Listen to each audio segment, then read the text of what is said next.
2025 club বিশ্বকাপের final খেলা হলো না থিয়াগো সিলভাদের। ইংলিশ ক্লাব চেলসির কাছে 2-0 গোলে হেরে যায় থিয়াগো সিলভার ফ্লুমিনেন্স। অবশ্যই এই ম্যাচটি এক ব্রাজিলিয়ানের কাছেই হেরে যায় ব্রাজিলিয়ান ক্লাব ফ্লুমিনেন্স।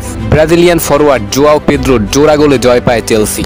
কিছুদিন আগেই ব্রাজিলিয়ান ক্লাব ফ্লুমিনেন্স থেকে চেলসিতে যোগ দেয় জোয়াও পেদ্রো। তার অভিষেক হয় ক্লাব বিশ্বকাপেই।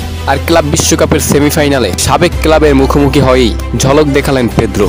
জোড়া গোল করে নিশ্চিত করেন চেলসির ফাইনালের টিকিট। তার এই 2 গোলের উপর ভর করেই ফাইনালে চলে যায় চেলসি। এই ম্যাচে অসাধারণ পারফরম্যান্স করেছেন পেদ্রো। তার প্রথম গোলটি ছিল অসাধারণ।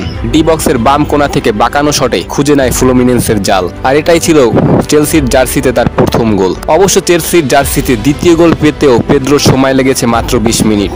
দ্বিতীয় হাফের 68 মিনিটে দ্বিতীয় গোল করে চেলসিকে এগিয়ে দেয় জোয়াও পেদ্রো। তবে এই ম্যাচে হ্যাটট্রিক করার ভালো সম্ভাবনা ছিল জোয়াও পেদ্রোর। তবে থিয়াগো সিলভার ডিফেন্সের কাছে হার মানতে হয় তাকে। তার একটা গোল হওয়া বল ঠেকিয়ে দেয় সিলভা, যার জন্য আর হ্যাটট্রিক হলো না জোয়াও পেদ্রোর। তবে সাবেক ক্লাবের বিপক্ষে গোল করে কোনো সেলিব্রেশন করেনি পেদ্রো। সেলিব্রেশনের বদলে তিনি ফ্লুমিনেন্স সমর্থকদের কাছে ক্ষমা চেয়েছেন হাত উঠিয়ে। তবে ম্যাচে ফ্লুমিনেন্সও খুব ভালো খেলেছে। একটি প্লান্টিক পাওয়ার সম্ভাবনা ছিল তাদের, তবে বিআরের সিদ্ধান্তর কাছে হেরে যায় তাদের সেই সম্ভাবনা। ফলে খেলা শেষে 2-0 গোলে হেরে যায় ফ্লুমিনেন্স। আর চেলসি চলে যায় 2025 ক্লাব বিশ্বকাপের ফাইনালে। এখন তাদের সামনে ফাইনালে